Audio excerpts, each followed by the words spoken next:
প্রিয় ভাইয়েরা, আজকে শেয়ার করছি, যখন বিয়ের কথাবার্তা ঠিক হয়, মেয়ে পছন্দ হয়, তখন ছেলে ও তার পরিবার কি করবে ইসলামিকভাবে।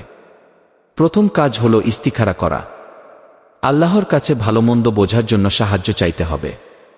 2 রাকাত নামাজ পড়ে ইস্তিখারার দোয়া করতে হবে, যেন আল্লাহ সহজ করে দেন যদি এটা ভালো হয়, আর দূরে সরিয়ে দেন যদি ক্ষতি হয়। দ্বিতীয় কাজ হলো পরিবারে খোলাখুলি আলোচনা করা। 2 পরিবার একসাথে বসে মোহর, শর্ত, আয়োজন সব স্পষ্ট করে ঠিক করবে।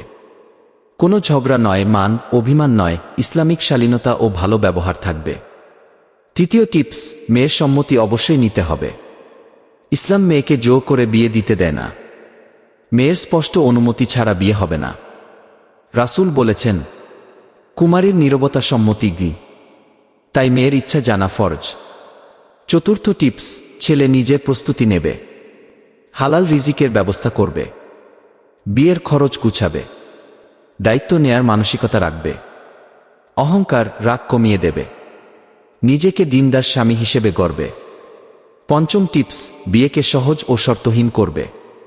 অতিরিক্ত খরচ, গায়গান, হারাম অনুষ্ঠান বাদ দেবে। মোহর সহজ করবে, ইসলামী নিয়মে আকদ করবে। রাসূল বলেছেন, সবচেয়ে বরকতময় বিয়ে সেই বিয়ে যা সবচেয়ে সহজ। শেষ টিপস, দোয়া করা। বিয়ের আগে ও পরে দুজনেই বেশি বেশি দোয়া করবে। বলবে, হে আল্লাহ, আমাদের বিয়েতে বরকত দিন, আমাদের মিলনকে হালাল করুন, শয়তানের ফিতনা দূর করুন।